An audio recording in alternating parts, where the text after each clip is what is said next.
Welcome to this podcast of the Florida Historical Quarterly. My name is Daniel Murphy, and I am assistant editor of the journal. If you are new to these podcasts, please visit the Florida Historical Quarterly on Facebook, where you can now access abstracts of each article in the current issue of the journal. In 2016, the FHQ is continuing its publication of a series of 6 special issues in recognition of the quincentennial of Ponce de Leon's first visit to Florida in 1513. Our next special issue, covering Florida history between 1870 and 1920, will be guest edited by John David Smith, professor of history at the University of North Carolina at Charlotte. Please look forward to publication of this issue in late 2016. Today's podcast features an interview with James Cusick, curator of the P.K. Yonge Library of Florida History at the University of Florida Library. He recently guest edited a special issue on Florida history between the years 1800 and 1870. In the interview, Dr. Cusick and I discuss his vision for the special issue, as well as its contributors and themes. Can you please introduce yourself to our audience and tell us a little bit about your academic background? My name is James Cusick. I'm currently the curator for the P.K. Yonge Library of Florida History up at the University of Florida.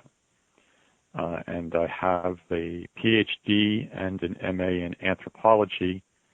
I was at one time involved a lot with archaeology, with historical archaeology. I got my current position at the University of Florida at the George A. Smathers Library and switched over really from doing field archaeology work to working as a librarian, archivist, and most of the research I do now is in Florida history. So you're certainly qualified to guest edit the special issue. Can you briefly describe your vision for the special issue? Yeah, the 19th century of Florida is a difficult century to summarize. It's an interesting century because at the beginning of the century, Florida is still a Spanish colony, and it's got a small population. I don't think there were 12,000 people living in Florida in the early 1800s, and the majority of them were Native American. By the end of the century, by the Gilded Age, there's more than 500,000 people in Florida. And it's gone through 2 major conflicts, the Second Seminole War and the Civil War, as well as a whole bunch of booms and busts, and has suddenly become, or not suddenly, but has over time become part of the Jim Crow South with all the issues that entails. So when I decided to do this special issue, I wanted to concentrate on areas of the 19th century that I thought were highly significant and that had been investigated in the past, or that represented relatively new areas that historians were just beginning to look at. And that governed a lot of the choices about the contributions that went into the issue. I knew early on that I wanted something that had a strong cultural focus, and so I asked Maurice O'Sullivan at Rollins College if he would please do an overview of the rise of literature about Florida in the 19th century. I knew I wanted a Second Seminole War piece. I knew I wanted a Civil War piece. But in addition to that, I wanted to pursue some of the new work on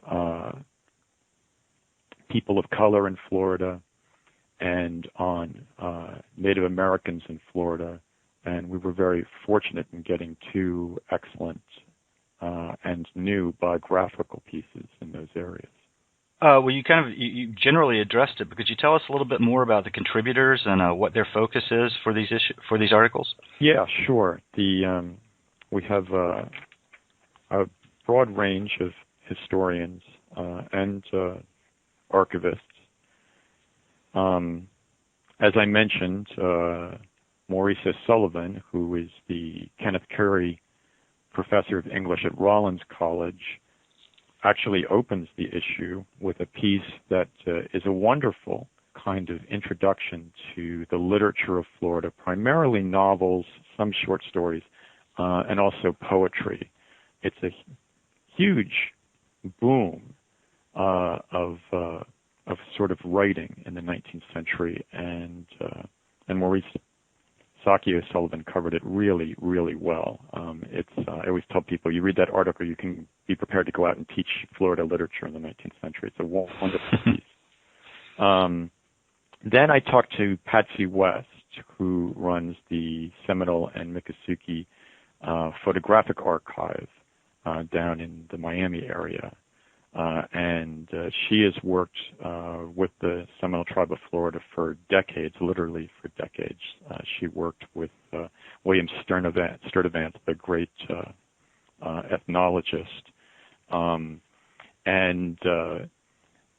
She, for almost 2 decades now, has been working on the story of Abiaka, or Sam Jones, who is probably, and very much undeservedly, the least known of the leaders of the Second Seminole War.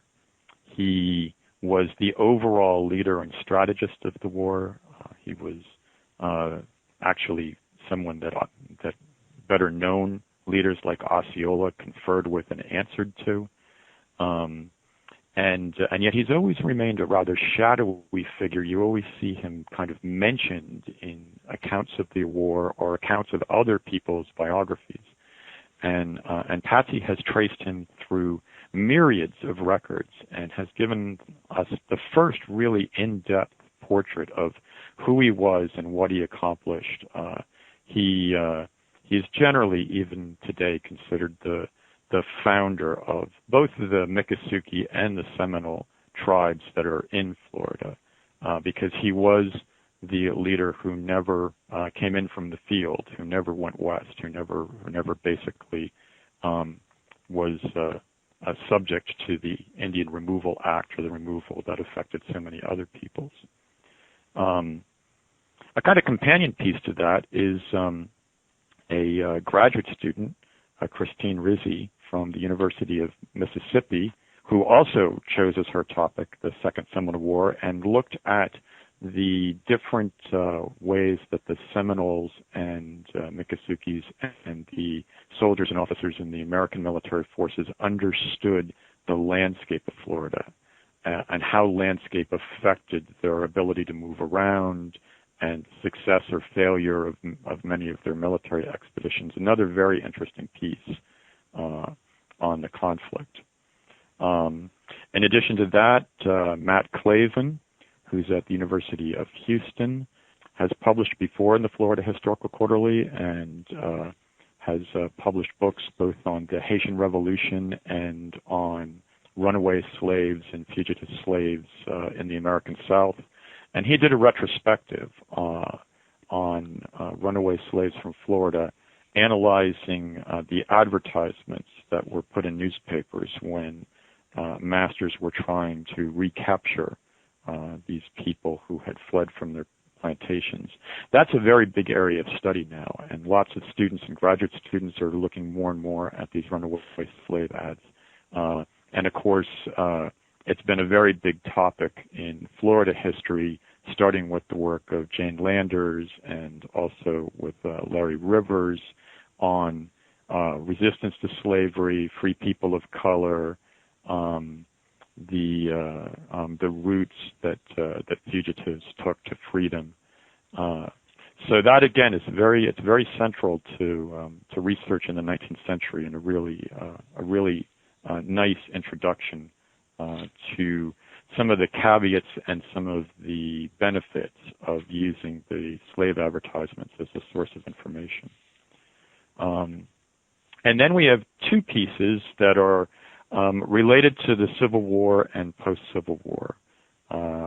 Robert Saunders, who's a professor of history at Troy University, did a nice piece on the wartime diary of Wilbur Whiteman Gramling, Florida soldier, fought for the Confederacy, was wounded and captured and sent to the Union prisoner camp of Elmira in New York State.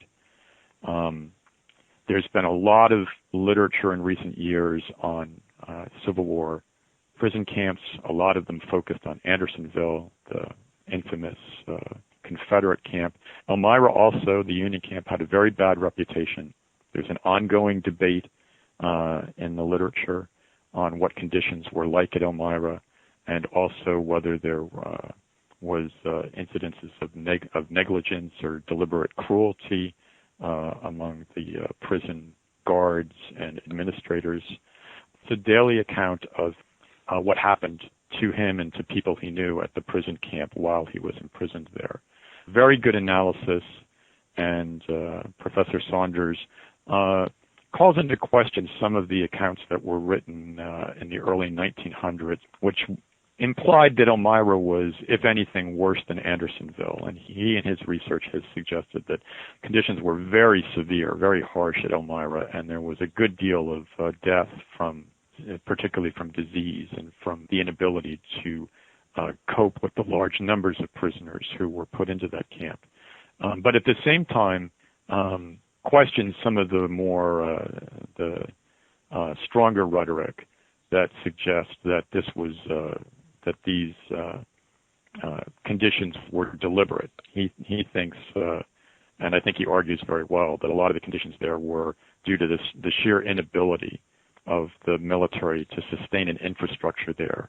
They had many more prisoners in the camp than the camp was designed for, and Grambling was actually there at a time when there was no reprieve from the camp. There was no condition of prisoner exchange between the Union and the Confederacy at that time, which meant people were staying in the camps much longer than they had during earlier parts of the war. Very, very interesting piece. And then finally, to cap all that off, there's a wonderful biography by Charles Tingley, who's the research librarian at the St. Augustine Historical Society Research Library, who, again, kind of like Patsy West, has for years now been researching the life of Alexander Darnes. Alexander Darnes was born into slavery prior to the Civil War. He was the household slave and the valet of the Confederate General Kirby Smith, and went through the war with the general, left an account, a memoir from later on of his experiences during the Civil War with General Edmund Kirby Smith, was free after the war, and went on to take a medical degree and to become the first African American physician in Jacksonville. I believe the first African American physician in all of Florida. Incredible story of someone who, grew up in slavery, passed through the turmoil of the Civil War, and went on to become a highly respected and really well-known medical man in Jacksonville after the Civil War. But someone who subsequently was forgotten in history. And Charles Tingley has done a really wonderful job of sort of bringing Darnes's times and his life back into the light, and has used a lot of original sources and a lot of the newspaper sources to chronicle his life. So thematically, we move across the entire 19th century, and as you might have noticed, there's a heavy emphasis on affairs and conditions that affect Native Americans. There's a fairly heavy emphasis on conditions and aspects of life that affected people of color. But I think also we managed to cover the major events that affected Florida during that time period. Yeah, I think, and you illustrated it, by all accounts, this is the most diverse and comprehensive special issue in the series that the FHQ has offered, and I think readers will get a lot out of it. Are there any specific events, movements, or peoples in early 19th century Florida that stand out for their regional or wider impact? I think there's a lot. There's a lot of tie-ins with national history. That comes across for instance, in Maurice O'Sullivan's review of the literature. I mean, it's amazing. Jules Verne wrote about Florida. Harriet Beecher Stowe, who most people know of, for her Florida books, wrote about Florida. Stephen Crane wrote about Florida. Walt Whitman wrote about Florida. There's a lot of people, a lot of names of people who you just recognize from general American literature who have Florida works associated with them. James Fenimore Cooper, another very well-known author who wrote about Florida. So that's one aspect of the 19th century that I think is very important, is the rise of American consciousness about Florida and the attempt to incorporate Florida into some sort of American mythology or American story. That's very tied up with the 19th century. Florida becomes a romantic place. It becomes a mysterious place. It becomes a place of conquistadors and Seminole chiefs and wreckers, and also the setting for a lot of adventure stories. So that's an aspect that I think is very important. Then, among national figures, of course, Andrew Jackson played a role in both establishing the policies towards Native Americans in the state, which were very harsh policies. He was the governor of the state, so he was instrumental in the initial transfer of Florida from Spain to the United States and setting up the territorial government. We have people like David Levy Yulee, one of our early senators, very prominent and important in the creation of railroads, very important chronicler of the state. His correspondence is very extensive. So it's an important coming of age century for Florida. It's the time when the population grows. It's the time when a lot of the economic roots of Florida that lasted well into the 20th century started.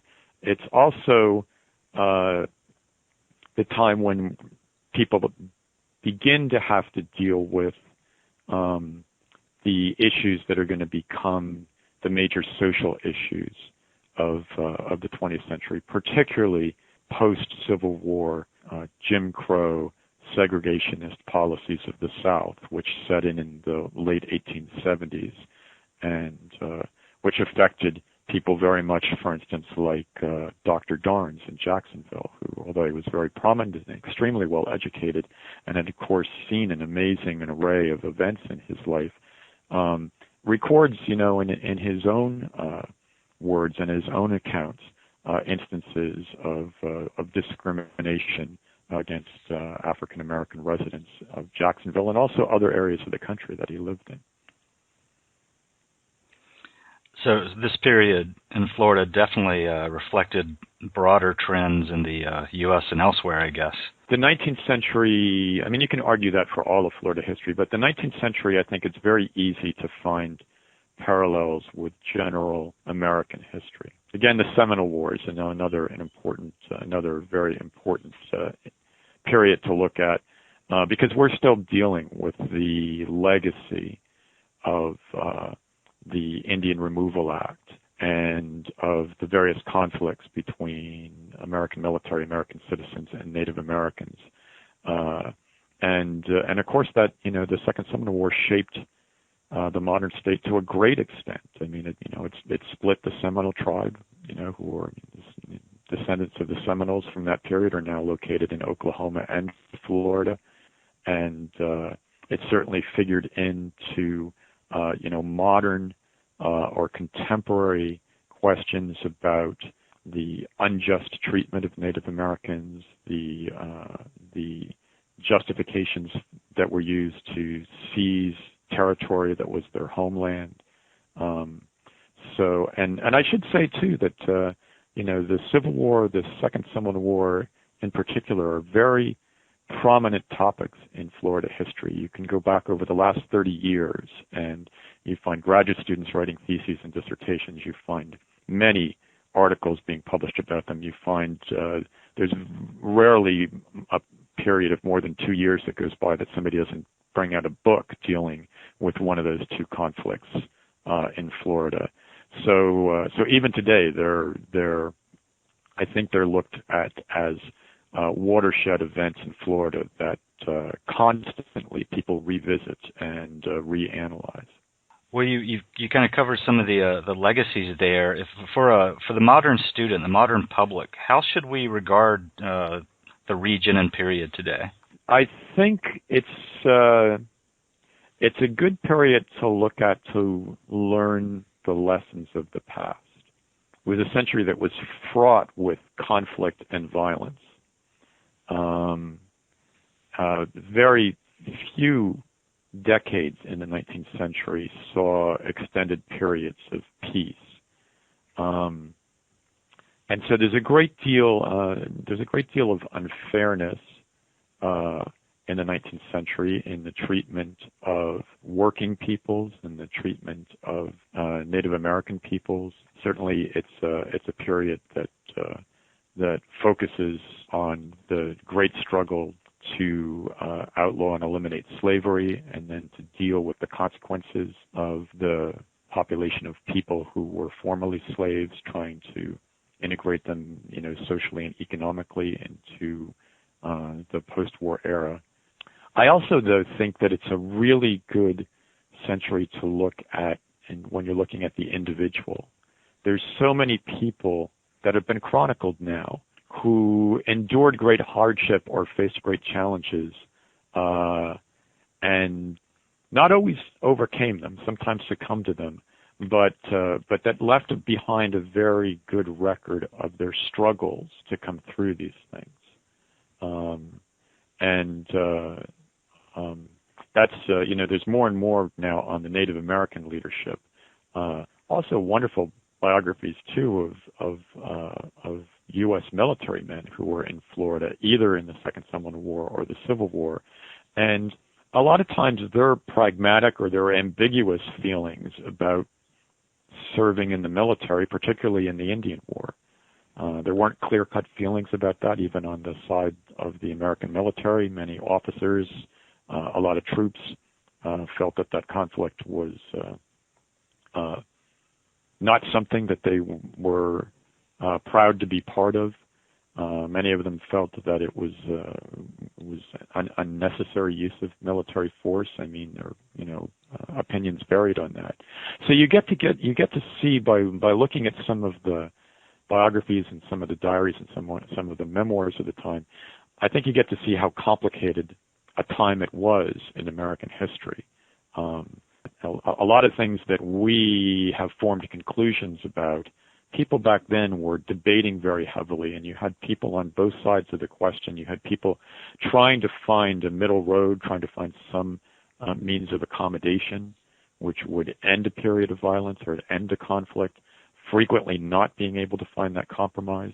There were numerous attempts to find a truce during the Second Seminole War. None of them really worked, and that was usually because of a reluctance or a sheer unwillingness on the part either of the federal government or the state government, or sometimes on the part of Native American leaders to accept the terms of the truce once it had been decided upon.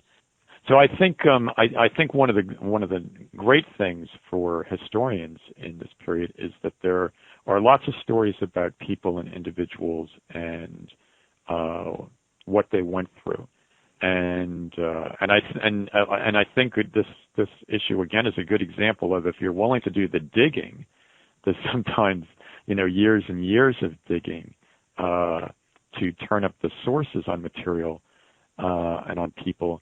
You can write a biography of someone whose name is well known, or is at least known to history, but who has never really been the focus of a major study before. And I think there's still many opportunities to do that for the 19th century. In this case, I think Dr. Darnes and Sam Jones or Aviaka, fantastic examples. For years, people were convinced there was no information, for instance, on Aviaka, that the reason he was unknown was because he was shadowy and nobody had met him long enough to have interviews or conversations with him, and that he didn't appear often enough in areas where people would chronicle him. Well, Patsy West showed that none of that's true. Many people met him. Many people interviewed him. People described him. They described what he physically looked like. They described what he typically wore. He's very well recorded in the documents, but you really, as she did, you really have to just dig and dig and dig through hundreds of documents to get these snippets or sometimes, several pages of information about them that are scattered all over the place. So that's maybe another thing that we can learn, which is that history is really worth doing. It's not always easy to do, but if you're willing to put in the time, the sources actually are there. You may have a long lead-up time before you really find out enough about them that you feel you have strong leads and you really feel like you're making headway in getting material that you can actually use to bring forth something like a biography. But it is there. It is there, and it's good news for graduate students, I think, because it means there's lots and lots of topics in the 19th century still worth doing. So grad students, pay attention. There is still much about early 19th century Florida you can investigate. Dr. Cusick, thank you very much for speaking with us today. I'm very happy to have had the opportunity to talk about the issue and to talk with you, so thank you. Thank you for joining our international audience for this podcast of the Florida Historical Quarterly. The Florida Historical Quarterly is the peer-reviewed scholarly journal of the Florida Historical Society. The Society was founded in 1856 and is the only statewide historical organization in the state of Florida. The Society is headquartered in Cocoa, Florida, and the editorial offices of the journal are in the Department of History at the University of Central Florida. I hope you have enjoyed the Florida Historical Quarterly podcast and that you will consider supporting future scholarship on Florida history by becoming a member of the Florida Historical Society. We also invite researchers to access back issues of the Florida Historical Quarterly on JSTOR. Thank you again for listening to the Florida Historical Quarterly podcast. If you enjoy listening to this interview and know of others who enjoy history, please tell them about the podcast and have them find us on Facebook.